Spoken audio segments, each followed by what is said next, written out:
प्रेमचंद हिंदी और उर्दू के महानतम भारतीय लेखकों में से एक थे। मूल नाम था धनपत राय श्रीवास्तव। प्रेमचंद को नवाब राय और मुंशी प्रेमचंद के नाम से भी जाना जाता है। उपन्यास के क्षेत्र में उनके योगदान को देखकर बंगाल के विख्यात उपन्यासकार शरतचंद्र चट्टोपाध्याय ने उन्हें उपन्यास सम्राट कहकर संबोधित किया था। प्रेमचंद ने हिंदी कहानी और उपन्यास की एक ऐसी परंपरा का विकास किया जिसने पूरी सदी के साहित्य का मार्गदर्शन किया। आगामी एक पूरी पीढ़ी को गहराई तक प्रभावित कर प्रेमचंद ने साहित्य को यथार्थवादी परंपरा की नींव रखी। उनका लेखन हिंदी साहित्य की एक ऐसी विरासत है जिसके बिना हिंदी के विकास का अध्ययन अधूरा होगा। एक संवेदनशील लेखक, सचेत नागरिक, कुशल वक्ता तथा सुधी संपादक थे। 20वीं सदी के पूर्वार्ध में जब हिंदी में तकनीकी सुविधाओं का अभाव था, उनका योगदान अतुलनीय है।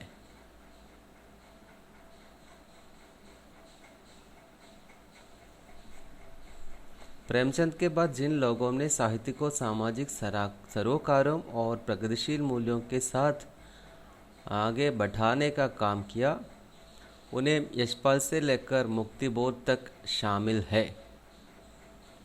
उनके पुत्र हिंदी के प्रसिद्ध साहित्यकार अमृत राय है, जिन्होंने इन्हें कलम का सिपाही नाम दिया था। प्रेमचंद का जन्म वाराणसी के निकट लम्ही नामक गांव में हुआ था। उनकी माता का नाम आनंदी देवी था तथा पिता मुंशी अजायब राय लम्ही में डाक मुंशी थे। उनकी शिक्षा का आरंभ उर्दू फारसी से हुआ और जीवन यापन का अध्यापन से पढ़ने का शौक उन्हें बचपन से ही लग गया। 7 वर्ष की अवस्था में उनकी माता तथा 14 वर्ष की अवस्था में पिता का देहांत हो जाने के कारण उनका प्रारंभिक जीवन संघर्षमय रहा। उनका पहला विवाह उन दिनों की परंपरा के अनुसार 15 साल की उम्र में हुआ, जो सफल नहीं रहा।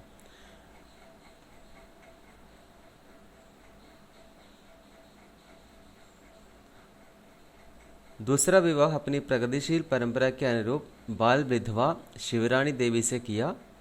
उनकी 3 संतान हुई, श्रीपत राय, अमृत राय और कमला देवी श्रीवास्तव। कार्यक्षेत्र: प्रेमचंद आधुनिक हिंदी कहानी के पितामह और उपन्यास सम्राट माने जाते हैं। आपने हिंदी में यथार्थवाद की शुरुआत की। भारतीय साहित्य का बहुत सा विमर्श जो बाद में प्रमुखता से उभरा, चाहे वो दलित साहित्य हो या नारी साहित्य, उसकी जड़ें कहीं गहरे प्रेमचंद साहित्य में ही दिखाई देते हैं। प्रेमचंद के लेख पहली रचना के अनुसार उनकी पहली रचना अपने मामा पर लिखा व्यंग्य थी, जो अब अनुपलब्ध है।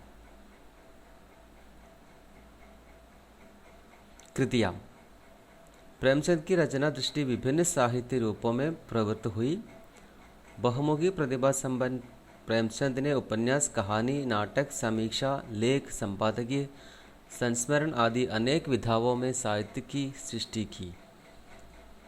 प्रमुखतया उनकी ख्याति कथाकार के तौर पर हुई और अपने जीवन काल में ही वे उपन्यास सम्राट की उपाधि से भी सम्मानित हुए। उन्होंने कुल 15 उपन्यास, 300 से अधिक कहानियाँ, 3 नाटक, 10 अनुवाद, 7 बाल पुस्तकें तथा हजारों पृष्ठों के लेख, संपादकीय, भाषण, भूमिका, पत्र आदि की रचना की। लेकिन जो यश और प्रतिष्ठा उन्हें उपन्यास और कहानियों से प्राप्त हुई, वह अन्य विधाओं से प्राप्त न हो सकी। यह स्थिति हिंदी और उर्दू भाषा दोनों में समान रूप से दिखाई देती है। प्रेमचंद के उपन्यास संपूर्ण भारतीय साहित्य में मील के पत्थर है।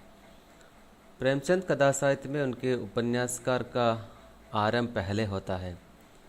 उनका पहला उर्दू उपन्यास असरारे मआबिद उर्फ देवस्थान रहस्य उर्दू साप्ताहिक आवाज़ खल्क में प्रकाशित किया था।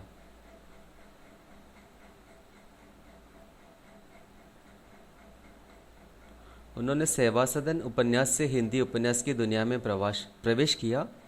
ये मूल रूप से उन्होंने बाज़ार हुस्न नाम से पहले उर्दू में लिखा, लेकिन इसका हिंदी रूप सेवा सदन पहले प्रकाशित कराया। सेवा सदन एक नारी के वेश्या बनने की कहानी है। डॉक्टर रामविलास शर्मा के अनुसार सेवा सदन में व्यक्त मुख्य समस्या भारतीय नारी की पराधीनता है। इसके बाद किसान जीवन पर उनका पहला उपन्यास प्रेमाश्रम, और फिर रंगभूमि, कायाकल्प, निर्मला, गबन, कर्मभूमि से होता हुआ ये सफ़र गोदान तक पूर्णता को प्राप्त हुआ। रंगभूमि में प्रेमचंद ने एक अंधे भिखारी सूरदास को कथा का नायक बनाकर हिंदी कथा साहित्य में क्रांतिकारी बदलाव का सूत्रपात किया। गोदान का हिंदी साहित्य ही नहीं, विश्व साहित्य में महत्वपूर्ण स्थान है।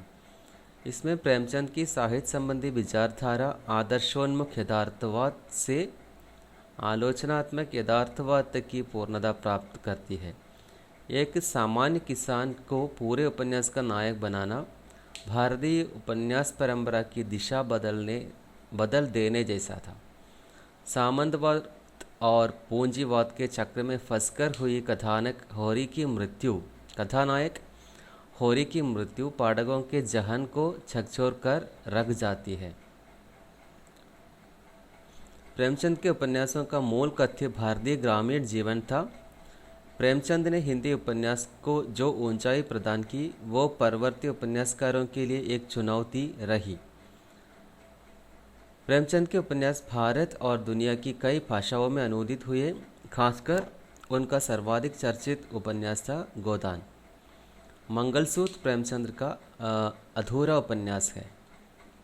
कहानी, उनकी अधिकतर कहानियों में निम्न व मध्य वर्ग का चित्रण है।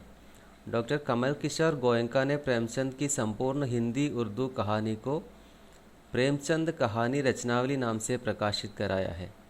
उनके अनुसार प्रेमचंद ने कुल 301 कहानियाँ लिखी है, जिनमें 3 अभी भी अप्राप्य है। प्रेमचंद का पहला कहानी संग्रह सौजे बदन नाम से प्रकाशित हुआ। इसी संग्रह की पहली कहानी दुनिया का सबसे अनमोल रत्न को आमतौर पर उनकी पहली प्रकाशित कहानी माना जाता रहा है। डॉक्टर गोयनका के अनुसार कानपुर से निकलने वाली उर्दू मासिक पत्रिका ज़माने के अप्रैल अंक में इसका प्रकाशन हुआ था। सोजे बदन, सप्त सरोज, नवनिधि, प्रेम पूर्णिमा, प्रेम पचीसी, प्रेम प्रतिमा, प्रेम द्वादशी, समर यात्रा, मानसरोवर भाग 1 व 2 और कफन उनकी मृत्यु ये प्रेमचंद की कहानी संग्रह है। उनकी मृत्यु के बाद उनकी कहानियाँ मानसरोवर शीर्षक से 8 भागों में प्रकाशित हुई। उन्होंने मनुष्य के सभी वर्गों से लेकर पशु पक्षियों तक को अपनी कहानियों में मुख्य पात्र बनाया है। उनकी कहानियों में किसानों, मजदूरों, स्त्रियों, दलितों आदि की समस्याएं गंभीरता से चित्रित हुई है। उन्होंने समाज सुधार, देश प्रेम, स्वाधीनता संग्राम आदि से संबंधित कहानियाँ लिखी हैं। उनकी ऐतिहासिक कहानियाँ तथा प्रेम संबंधी कहानियाँ भी काफ़ी लोकप्रिय साबित हुई। प्रेमचंद की प्रमुख कहानियों में ये नाम ले सकते हैं: पंच परमेश्वर, गुल्ली डंडा, 2 बैलों की कथा, ईदगाह, बड़े भाई साहब, पूस की रात, कफन आदि। प्रेमचंद ने संग्राम, करबला और प्रेम की वेदी नाटकों की रचना की। प्रेमचंद के ढेर सारे लेख हंस, माधुरी, जागरण आदि पत्र पत्रिकाओं का संपादन करते हुए वह तत्कालीन अन्य सहगामी साहित्यिक पत्रिकाओं चांद, मर्यादा, स्वदेश आदि में देख सकते हैं। प्रेमचंद एक सफल अनुवादक भी थे। उन्होंने दूसरी भाषाओं के जिन लेखकों को पढ़ा और जिनसे प्रभावित हुए, उनकी कृतियों का अनुवाद भी किया। टॉल्स्टॉय की कहानियाँ, गोल्सवर्दी के 3 नाटक आदि इसके उदाहरण है। बाल साहित्य में रामकथा, कुत्ते की कहानी, जंगल की कहानियाँ, दुर्गादास आदि आते हैं।